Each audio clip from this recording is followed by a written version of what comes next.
साहिब बंदी छोड़ सतगुरु रामपाल जी भगवान की जय हो। परम पिता परमात्मा सारी सृष्टि के रचनहार कुल मालिक असंख्य ब्रह्मांडों के स्वामी जगत गुरु तीनों लोकों में प्रवेश करके सबका भरण पोषण करने वाले संत शिरोमणि सतगुरु रामपाल जी परमेश्वर जी के चरण कमल में हम सभी सतसेवक भाई बहनों का कोटि कोटि दंडवत प्रणाम। आप सभी भाई बहनों का सुबह का नित्य नियम हो गया? सबका हो गया क्या? कोई है जिसका नहीं हुआ नित्य नियम? सबका हो गया। अब देखो, सबसे पहले उठते ही हमने क्या करना है अपने आध्यात्मिक जीवन में। साथ संगति में आए हो तो कुछ सीख के जाना, अपने परिवार को सिखाना, जो भगत भाई बहन आपके संपर्क में आते हैं उनको सिखाना यदि उनको नहीं पता है तो। चाहे वो 10 साल पुराना भगत हो, चाहे वो 20 साल पुराना भगत हो, चाहे आपका कोई कोऑर्डिनेटर हो, चाहे नामदान संचालक हो। अगर आप कभी उनके संपर्क में आते हो, आपको यदि कभी उनके घर पे जाने का मौका मिले या कभी वो आपके घर पे आवे, तो हमने देखना है कि वो अपनी क्या आध्यात्मिक क्रियाएं करते हैं। अगर कोई भाई सही तरीके से अपनी आध्यात्मिक क्रिया नहीं कर रहा है तो हमारा फर्ज बनता है उसको समझाने का। सबसे पहले हमने अपने परमपिता परमात्मा ने हमें जो नित्य नियम दिया है, जिसकी जैसी भी व्यवस्था है, वैसे तो मालिक का रूल है, ये नियम है, सूर्य उदय होने से पहले पहले नित्य नियम समाप्त हो जाना चाहिए। उसके बाद ये दुनिया का भार घोड़ा, ये हाय हाय, ये भागा दौड़, वातावरण में इतना ज्यादा प्रदूषण, लोगों का शोर शराबा, लोगों के कुशब्द इतने ज्यादा हो जाते हैं, फिर वातावरण बहुत ज्यादा भारी हो जाता है।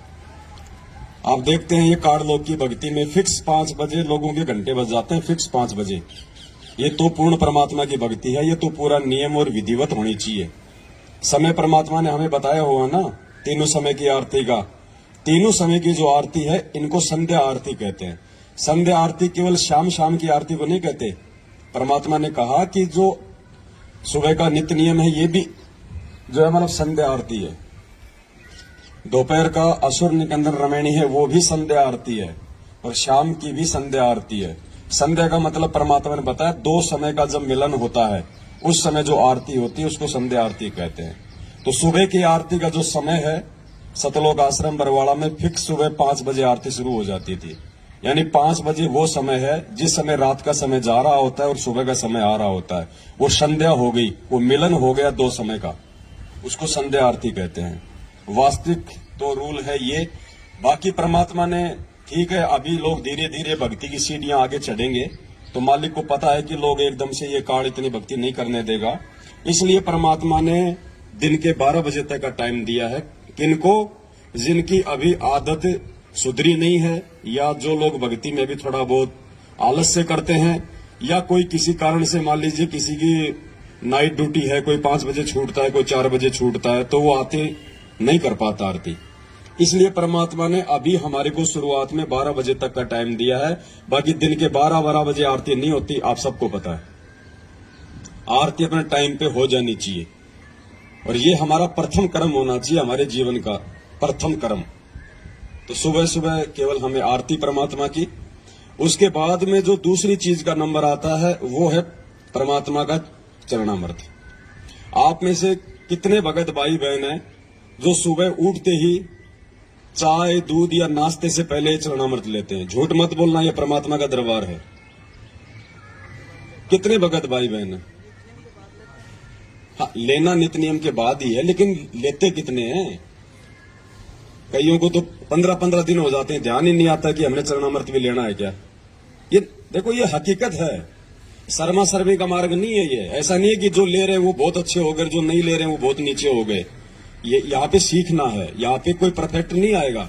जो परफेक्ट हो जाएगा फिर उसको साथ संगति में आने की जरूरत कहाँ? फिर साथ संगति में हम सीखने के लिए आते हैं।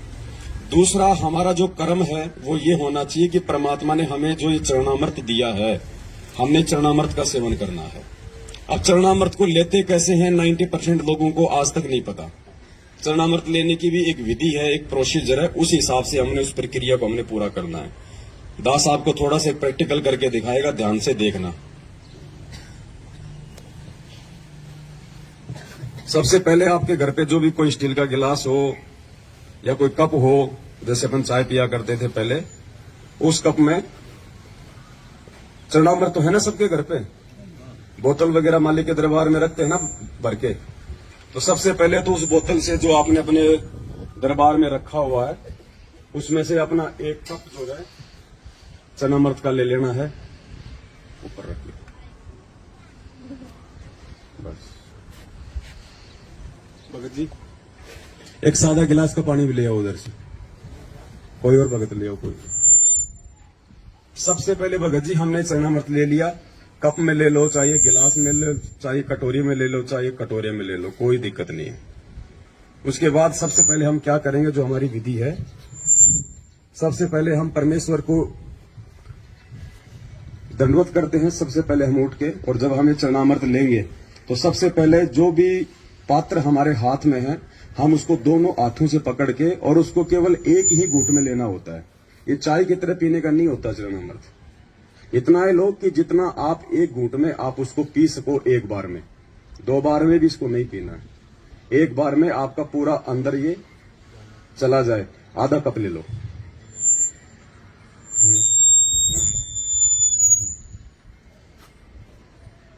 उसके बाद में सादा जल लो, थोड़ा सा इसमें डालो और इसको साफ करना है। बस थोड़ा इसको हिला के ना वो ले लो। अगर ये स्टील का गिलास है ये, तो आपने स्वयं इसको अपने हाथों से साफ करना है। ये नहीं कि आपने लेके चरणामृत छोड़ दिया, फिर आपकी बेटी धो रही है, आपका बेटा धो रहा है, आपकी माँ धो रही है, आपकी पत्नी धो रही है। नहीं, ये चरणामृत है, ये नियम है। आप कोई सेठ नहीं है, कोई शाहूकार नहीं, आप कोई अनिल अंबानी नहीं है, आप एक भगत है। ये चरणामृत जो आपने लिया है ये आपने स्वयं ही धो के साफ करके वापस रखना होता है। डिस्पोजल में चरणामृत नहीं लेना चाहिए, क्योंकि जब हम इसको फेंकेंगे तो वो अंश जो है मतलब साथ में जाएगा। तो कोशिश करें भाई, जैसे कोई चीनी मिट्टी का बर्तन हो, कोई स्टील का हो, कोई भी जो पात्र होता है जिसको अपन धो सके, उसमें हमने चरणामृत लेना है। उसके बाद हमने परमात्मा को दंडवत करना है, और दंडवत करके फिर हमने साइड में हटना।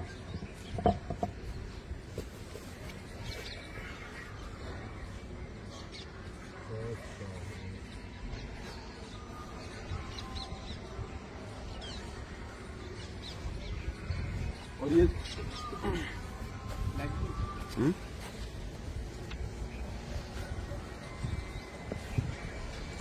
और ये जो दंडवत है ना, इतना समझाने के बाद भी काफी संख्या में भाई बहनों को दंडवत भी ढंग से करना नहीं आता है, या फिर वो जानबूझ के नहीं करते, पता नहीं कौन सी उनकी वो ट्रेन छूट रही होती है। दंडवत तो कम से कम आराम से कर लिया करो, आते लेट जाते सीधा। जबकि परमात्मा ने कह रखा कि दंडवत प्रणाम करने से पहले जमीन पे घुटने टेको, हाथ जोड़ो, मालिक के चरणों की तरफ देखो, कम से कम 2 या 3 मंत्र का जाप करो, जो भी आपको मिला हुआ है, प्रथम नाम, सतनाम, सारनाम। आराम से शांति से नीचे घुटने टेक के पहले मालिक की तरफ देखो, अच्छे से परमात्मा के चरणों के दर्शन करो, 2 या 3 मंत्र का जाप करो, कोई जल्दबाजी नहीं है, ट्रेन नहीं छूट रही। उसके बाद फिर दंडवत प्रणाम करो सीधे बिल्कुल। उसके बाद फिर हमने ऊपर उठना। अब देख रहे हैं दास बिल्कुल आता है, मारता सीधी फेट। वो दंडवत नहीं है भगत जी। परमात्मा कहते हैं जय गोपाल दंडवत करे, पैरों पड़ प्रणाम, असल सलाम है, ऐसी कुछ वाणी है परमात्मा की। और दुआ करो दिल पाग। जब तक आप हृदय से दंडवत नहीं करोगे ना, देखा देखी भी नहीं चलेगा कि वो कर रहा तो चलो मैं भी करूंगा, नहीं तो और बाकी लोग क्या कहेंगे। वो दंडवत प्रणाम नहीं है। जब तक आप अपने हृदय से उसको एक यज्ञ मान के नहीं करोगे, उसका कोई फल नहीं है, चाहे आप दिन में 1,00,000 बार दंडवत कर लो। परमात्मा ने तो कह दिया कि अष्ट अंग से दंडवत प्रणामा, संध्या प्रात करे निष्कामा। अगर तुम निष्काम भाव से विधिवत तरीके से अगर सुबह और शाम 2 टाइम भी अगर तुम दंडवत कर लोगे तो भी परमात्मा कहते हैं बहुत है। 50 बार लेटने की आवश्यकता नहीं है, कोई दिखावे का मार्ग नहीं है ये। और जब करो तो उसको विधि से करो, वरना उसका कोई फायदा नहीं है। क्यों फिर अपने घुटने तोड़ रहे हो झुक झुक के। तो यदि आज से पहले कोई भाई यदि चरणामृत नहीं लेता है, या लेता भी है तो वो विधिवत नहीं लेता है, तो भाई ये चीजें ध्यान रख लेना। और कोई भाई ऐसा हो जिसको नहीं पता है इन बातों का, तो फिर हमारी जिम्मेदारी बनती है हम उनको ये चीजें हम समझाएं। और उसके बाद जो भी आपके घर में प्रसाद रूप में जो भी चीज आप रखते हो, कोई मिश्री या खांड या फिर वो मखाने वगैरह, वो भी आप जिस चरणामृत के बाद में भी ले सकते हो, या जैसे आपका नित्य नियम समाप्त हुआ उसके बाद थोड़ा थोड़ा सभी को बांट दो, जो भी आपके उपदेश है। ये चीजें हमने लेनी है क्योंकि ये हमारी भक्ति की खुराक है। ये कोई महीने 2 महीने में या खांसी जुकाम हो जाए उस समय लेने की नहीं है। परमात्मा कहते हैं चरणामृत कदाचित पावे 84 कटे लोक सिंधावे, पेज नंबर 23 नित्य नियम पे लिखा हुआ है चरणामृत के मातम्य में। तो क्यों दिया वो? बोतल में भर के कोई सजाने के लिए थोड़ी दिया परमात्मा ने, कोई मोल थोड़ी आ रहा है भगत जी। वो खत्म होने को लगे तो उसमें सादा पानी और डाल दो, बढ़ता रहेगा वो आगे से आगे। ये खुराक ही नहीं खाएंगे तो हमारी भक्ति में रुचि नहीं बनेगी। दूसरा भाई, सात संगतियों का एक नियम है, आज से पहले था या नहीं था, भंडारा उसी आत्मा को मिलेगा जिस आत्मा ने अपने प्रथम नाम की माला पूरी की होगी, नहीं तो भंडारा नहीं मिलेगा। जिस आत्मा ने अपनी प्रथम नाम की माला पूरी नहीं कर रखी होगी उस आत्मा को भंडारा नहीं मिलेगा। पहले माला पूरी करो, उसके बाद उसको भंडारा मिलेगा। ये हमारा प्रथम कर्म है भक्ति। रोटी हमारा प्रथम कर्म नहीं है। अगर हम लोग उस परमेश्वर का नाम लेके अगर हम भंडारा नहीं कर रहे हैं पहले, तो हम लोग अन्न नहीं खा रहे, हम लोग वो पाप खा रहे हैं। तो आज के बाद अपना नियम बना लो, इस परमात्मा की भक्ति से बढ़ के दूसरा कोई काम नहीं है, कोई काम नहीं है दूसरा। आराम से टाइम पे उठोगे तो नित्य नियम भी होंगे, टाइम पे उठोगे तो प्रथम नाम की माला भी होगी आराम से। कोई ज्यादा नहीं है। अब वो समय गया कि हमने चलते फिरते खाते उठते बैठते नहाते धोते, हम कोई अनिल अंबानी नहीं है जो हमारे 250 पेट्रोल पंप चल रहे हैं कि हमने वो संभालना है, हमने वो संभालना। अगर किसी के हैं तो संभालने वाले संभालेंगे, आप अपनी भक्ति को संभाल लेना। नहीं तो जिस दिन वो सबको संभालने वाले ने अगर अनदेखा कर दिया ना, कुछ नहीं बचेगा यहाँ पे। तो ये समय निकालना पड़ेगा भाई, चाहे आप कितने बिजी क्यों ना हो। आपने सुबह सुबह अपनी एक माला प्रथम नाम की करनी पड़ेगी आपने बैठ के। थोड़े दिन तो ये मन रोएगा, ये ढीठ होता है, नहीं मानता। 20 कर लो, 30 कर लो, 50 कर लो, 5-10 मिनट घूम लो, थोड़ा सा इसको रेस्ट दे दो, फिर कर लो बैठ के। भाई ये हमारा ये रूटीन हो जाना चाहिए भगत जी। फिर सतनाम तो जिसको मिला हुआ तो अपना चलता फिरता वो तो भाई वो अपना करते रहो, लेकिन ये प्रथम नाम का ध्यान रखो। आप अपने घर पे भी जिस दिन आपकी प्रथम नाम की माला नहीं होती है और भंडारे का समय हो गया तो आपको मतलब शर्म आ जानी चाहिए। आपको शर्म आनी चाहिए कि मैं ये भोजन नहीं खा रहा, मैं ये पाप खा रहा हूं। इस भक्ति से मिलता है ना यहाँ सब कुछ। परमात्मा ने क्या कहा, कबीरा सब जग निर्धना धनवंता ना कोई, धनवंता सोई जानिए जो राम नाम धन। आज नरेंद्र मोदी भी देश का प्रधानमंत्री है तो केवल इस भक्ति की वजह से है।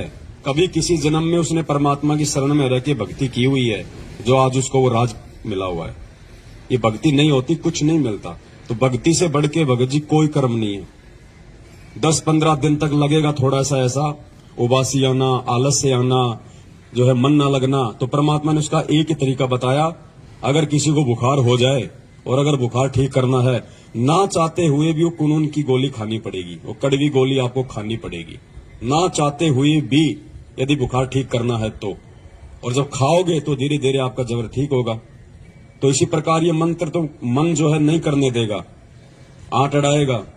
लेकिन परमात्मा कहते हैं जब तुम एक बार 20-30 मन मार के तुम एक बार मंत्र करोगे ना, उसके बाद फिर ये शांत हो जाएगा। फिर ऑटोमेटिक फिर आपका मन लगेगा उन्हीं मंत्रों में, उसी माला में। फिर आपका जब आप 20-30 मंत्र कर लोगे ना, उसके बाद फिर ये थोड़ा थोड़ा ठंडा पड़ जाएगा मन, और फिर आप चाहोगे कि अब मुझे कोई छेड़े नहीं, मैं पूरी माला करूं, इतना आपको आनंद आएगा फिर। तो शुरुआत भगत जी हमने करनी पड़ेगी। इस भक्ति को सतलोक आश्रम मैनेजमेंट हरियाणा ने बिगाड़ दिया है। आप सभी भाई बहन, जब आप नए नए नाम दीक्षा ली आप लोगों ने, आप सबको पता है कि आप कितने भाव से भक्ति करते थे।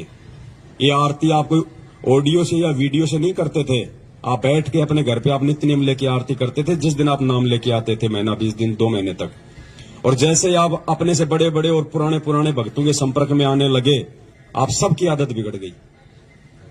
देखा देखी में हमने अपनी आदत बिगाड़ ली कि यार ये तो मेरे से पहले से जुड़ा हुआ भगत है, ये तो कोऑर्डिनेटर है, वो चाय भी पी रहा और अपनी रमेणी भी लगा रखी है। तो फिर हमारी आदत बिगड़ गई। अब हमने आदत को सुधारना उसी प्रकार से। और आदत नहीं सुधरेगी तो देखो ऐसे साथ संगतियों में आने से ऐसे भी बात नहीं बनेगी। आए जाओ चले जाओ कोई बात नहीं, बात बनेगी भक्ति से। परमात्मा कहते हैं जब तब संयम साधना सब सुमरण के माई, और कबीरा जाने रामजन सुमरण सब कछु नाही। सुमरण यानी भक्ति, जिसमें आरती मंत्र अपने नियम मर्यादा ये सब आ जाते हैं। तो अपना नियम बना लो भगत जियो। जिन भाई बहनों को संकल्प नाम दीक्षा है वो अपना सुबह उठे, परमात्मा का अपना नित्य नियम कर ले, अपना चरणामृत ले, बाकी अपना वो काम धाम कर ले। अपना कोई मालिक की कोई वाणी लगा ले, वैसे कोई परमात्मा जी का कोई सत्संग लगा ले, क्योंकि उनको भी मंत्र नहीं मिला हुआ है तो वो अपना काम वो कर सकते हैं उसके बाद में।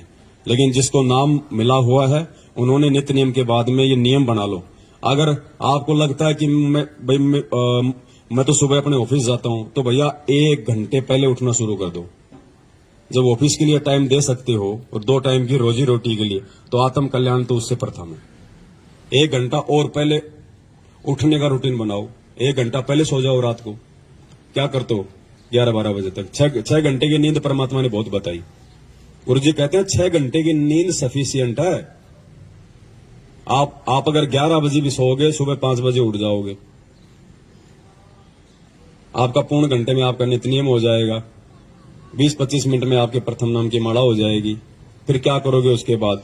और सुबह सुबह जिस आदमी का नित्य नियम और ये प्रथम मंत्र, जिस आदमी का नित्य नियम और प्रथम मंत्र टाइम पे हो जाता है, उसका सारा जीवन बिल्कुल, उसका सारा दिन बिल्कुल सही निकलता है। उसको टेंशन नहीं रहती फिर। और जिसके मंत्र नहीं होते ना, उसके दिमाग में वजन सा रहता है कि यार माला नहीं हुई, माला नहीं हुई, माला नहीं हुई।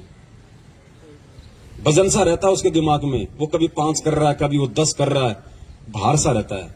आत्मा को शांति नहीं मिलती, क्योंकि आत्मा की खुराक तो ये भक्ति है ना भाई। हमारा शरीर है, हम टाइम टू टाइम इसको भोजन देते कि नहीं देते हैं? अभी चाय दूध पानी नहीं आ रहा तो सबके अंदर ये चल रहा है कि यार कुछ आए नहीं, कुछ आए नहीं। क्यों? क्योंकि हमने मन को आदत डाल दी, और मन की खुराक वो ही है। तो भाई आत्मा की भी तो कोई खुराक बताई परमात्मा ने, भक्ति। आत्मा की कोई शुद्धि नहीं है, चाहे 3 दिन मंत्र मत करो, हमें कोई फर्क ही नहीं पड़ रहा है। इसका मतलब क्या है? इसका मतलब होता है कि हम नाम से दूर है, हमारा कनेक्शन आउट है। अगर मंत्र करने की इच्छा नहीं हो रही है, नित्य नियम करने की इच्छा नहीं हो रही है, तो कहीं न कहीं आपका जो कनेक्शन है वो टूटने की तरफ है। उसका तरीका यही है, परमात्मा से दंडवत करके क्षमा याचना मांग के कि परमात्मा सद्बुद्धि दो। आज से पहले जाने अनजाने में जो हुआ सो हुआ, मालिक आज से पहले हमें नहीं पता था, लेकिन आगे अब हम ध्यान रखेंगे। साध संगतियों में आओ तो भगत जी पूरे भगत बन जाओ। अब हर प्रकार से, हर क्रिया के आधार से भक्ति को ज्यादा महत्व देना हमने। अगर भक्ति को महत्व देंगे तो हमारे काम धंधे को परमात्मा ऑटोमेटिक महत्व दे देगा। हमारी सोच से, हमारी समझ से, हमारे 3-2-5 करने से हमारा धंधा भी ठीक ठाक नहीं चलेगा। ध्यान रखियो, ये धंधा भी परमात्मा की भक्ति से ही चलेगा। मालिक ने कहा कि भाई तुम 3 दिन के लिए आते हो तुम इस सत्संग में, तो 3 दिन के लिए तुम लोग जीवित मर जाओ। तुम छोड़ दो पीछे तुम्हारा क्या धंधा है क्या नहीं है। जो बिगड़ता है उसको बिगड़ने दो। अगर बिगड़ भी गया तो जाके संभाल लेंगे, और अगर परमानेंट अगर टिकट कट गई तो कौन संभालेगा उसको? और फिर गुरुजी ने कहा कि जो भगवान के लिए 2 कदम आगे बढ़ते हैं, परमात्मा उनके काम बनाता है, बिगाड़ता नहीं है। तो ये विश्वास ऐसे हमारे अंदर धीरे धीरे भक्ति को लेके होगा पैदा। तो पहले हम मैनेजमेंट की कुसंगति में पड़ के, और हम लोगों ने अपनी बनी बनाई भक्ति को बिगाड़ लिया। अब हम साथ संगति में आके, सुसंगति में आके, अब हम अपनी उन्हीं क्रियाओं को वापस ठीक करेंगे तो परमात्मा हमारे नजदीक आएगा। और नजदीक आ गया परमात्मा तो फिर कमी किस चीज की रहेगी भाई? तो आज से पहले जो आदमी जैसे भी अपनी क्रिया, जो भगत भाई बहन जो भी कर रहा था, अब परमात्मा की दया से अपनी क्रियाओं को मालिक को दंडवत करके हमने सुचारू करना है, ठीक करना। भगत जी आरती का टाइम अपना बिल्कुल जैसे 12 बजे, तो हमारे को ध्यान होना चाहिए। कर लो 12 से 2 के बीच में आरती, परमात्मा दया करें। दास भी आज के बाद में प्रयास करेगा 12 से 2 के बीच में अपनी दोपहर की आरती हो जाए, शाम की संध्या आरती अपना सूर्य अस्त होते हो जाए। तो थोड़ा शेड्यूल बनाओ भक्ति का। हमने चाय का शेड्यूल बना रखा ना, सुबह 6 बजे चाय बनेगी तो बनेगी, शाम को 5 बजे चाय बनेगी तो बनेगी। आज से पहले हमारे शेड्यूल बने हुए थे ना। ये खाना खाने का टाइम है ना, ऑटोमेटिक हाथ पैर अपने आप काम करने लग जाते हैं। माता बहन ऑटोमेटिक रसोई की तरफ भाग लेती है। उनको पता है कि भाई टाइम हो गया खाने का। भाई भक्ति का भी तो कोई टाइम है, या सारा जिंदगी ऐसे गटर में बैठ के मंत्र जाप करते रहोगे? इसका भी टाइम है। ये परमात्मा ने हमें जो छूट दी है ना, ये छूट परमात्मा ने विशेष परिस्थितियों में दी है, विशेष परिस्थिति में छूट दी है। इसको रोजाना लागू करने के लिए छूट नहीं है ये। हम दोषी हो रहे हैं हम उस परमात्मा के। तो कोशिश करो आज के बाद में, और जब हम इस राह पे हम चलेंगे तो हमारे बच्चे उस राह पे चलेंगे। बच्चे क्या करेंगे? बच्चे जो होते हैं भगत जी, वो माँ बाप से ज्यादा सीखते हैं। जैसा उनसे बड़े जो क्रिया करते हैं ना, वो क्रिया को देख के ज्यादा सीखते हैं बच्चे। तो बच्चे ऑटोमेटिक आ जाएंगे धीरे धीरे लाइन पे। और फिर दूसरा कोई भगत हमारे घर पे आएगा और हमारे भक्ति के शेड्यूल को जब वो देखेगा, और अगर वो नहीं कर रहा टाइम पे, तो उसको भी शर्म आने लग जाएगी। तो उसका प्रतिफल किसको मिलेगा? उस भगत को सुधारने का आपको देगा परमात्मा। चाहे कोई कितना ही प्यारा क्यों ना हो, कितना अच्छा रिश्तेदार क्यों ना हो, कितना बड़ा भगत क्यों ना हो। आरती मंत्र का टाइम हो गया, बोलो भगत जी आप भी करो, दास भी कर रहा है। परमात्मा की चर्चा अपनी जगह है और भगत जी भक्ति अपनी जगह है। तो ज्यादा से ज्यादा हमने इन चीजों पे गौर करना है। भगत बनना है, परमात्मा ने भगत बनाया है, मालिक ने हमारे पर विश्वास किया ना। इस 8.5 अरब की जनसंख्या में से परमात्मा ने हम थोड़ों सौ को भगत बनाया है। तो परमात्मा ने हमारे ऊपर विश्वास किया है। तो भगत जी हमने भी परमात्मा की बात को रखना है, और हमने भी उस परमेश्वर को जो है भगत बना के दिखाना है, भगत बन के दिखाना है। तब तो कोई बात है, नहीं तो भाई आए जाओ जाए जाओ। भक्ति का प्रतिफल तो दे देगा भगवान, कोई दिक्कत नहीं है। मालिक कहते जिन हरि जैसा सुमरिया ताको तैसा ला। जो जैसी करेगा, परमात्मा का विधान है। अगर कोई दारू पी के भी ये मंत्र जाप करेगा तो भी भगवान इन मंत्रों का प्रतिफल उसको देगा। राक्षस क्यों बने? परमात्मा ने क्या कहा? पहले ये ऋषि और राक्षस एक ही गुरु के भगत थे, आगे चल के वो राक्षस कहलाए। क्यों? क्योंकि वो भक्ति भी करते रहे, साथ में उन्होंने मर्यादा नहीं रखी। वो शराब पीने लग गए, मांस खाने लग गए, और ये भक्ति भी करते रहे। तो मांस और शराब खाने से, उल्टे काम करने से, चोरी जारी करने से, तो उनके अंदर गुरुजी कहते हैं कि दुर्बुद्धि आ गई, और भक्ति करने से उनमें शक्ति आ गई, इसलिए वो राक्षस कहलाए। तो आज वो राक्षस जो प्रवृत्ति है वो सतलोक आश्रम मैनेजमेंट हरियाणा अपना रहा है। और हमने आप और हमारे को परमात्मा ने जो है ऋषि बनाया है। उन ऋषियों की वो राक्षस जब वो यज्ञ को जब वो खंड करते थे, तो वो लड़ते झगड़ते नहीं थे उनके साथ में, वो परमात्मा से ही प्रार्थना किया करते थे। तो आज वो स्थिति आप और हमारे साथ में हो रही है। हमारी साथ संगतियों को, हमारे धार्मिक जो यज्ञ हम करते हैं पांचों यहाँ पे, इनको ये लोग नहीं करने दे रहे ना। आज हमारे गुरु भाई है, लेकिन ये राक्षस प्रवृत्ति में आ गए, क्योंकि ये मर्यादा में नहीं रहे, ये गुरु वचन में नहीं रहे। भक्ति वो भी कर रहे हैं, तो भक्ति से उनमें शक्ति आ रही है, और ये मर्यादा तोड़ने से उनके अंदर दुर्बुद्धि पैदा हो रही है। तो वो राक्षस प्रवृत्ति में आ चुका है ये मैनेजमेंट। लेकिन आप और हम उस परमेश्वर के विधान में है, परमात्मा की मर्यादा में है। आप और हम ऋषि प्रवृत्ति में है। तो भगत जी संत ना छोड़े संतता, चाहे कोटिक मिले या संत। लेकिन भगत जी उन बुरी शक्तियों से लड़ने की पावर भी हमें केवल इस भक्ति से ही आएगी, दूसरा कोई चारा नहीं है। गुरु जी ने क्या कहा कि विष्णु जी ने क्या कहा कि अगर मुझे थोड़ा बहुत समय मिलता है तो मैं लक्ष्मी जी के साथ में बैठ के अपना सुख शांति से थोड़ा समय बिताता हूं, अन्यथा मैं तप कर करके और शक्ति प्राप्त करता हूं, और राक्षसों से मैं युद्ध करता हूं। तो विष्णु जी को भी वो भक्ति से शक्ति आती है, वो राक्षसों से लड़ने की, बुराइयों से लड़ने की। तो आप और हमें भी भगत जी भक्ति से ही आगे बढ़ने की प्रेरणा मिलेगी, नहीं तो हम ढह जाएंगे। हमारे अंदर कुछ विशेष नहीं है, हमारे अंदर कुछ विशेष नहीं है सिवाय इस परमात्मा की भक्ति के। भक्ति है तो हम हैं, नहीं तो हमारा कोई अस्तित्व नहीं है। और एक बार इस परमात्मा ने अगर नाराज होकर अगर ठोकर मार दी, धरती पे कोई संभालने वाला नहीं है। दोस्त भी तुम्हारा दुश्मन हो जाएगा अगर भगवान ने अगर हाथ छोड़ दिया तो। और भगवान हाथ छोड़ता है जो आदमी उसके द्वारा दी गई उस भक्ति की लाज नहीं रखता है, जो टाइम से जो भक्ति नहीं करता है। तो आज के बाद हम सभी भाई बहनों ने ये भरकस ये प्रयास करना है कि हम उस परमेश्वर को अब और ज्यादा हम दुखी ना करें। सतगुरु रामपाल जी भगवान की जय हो। सत साहब।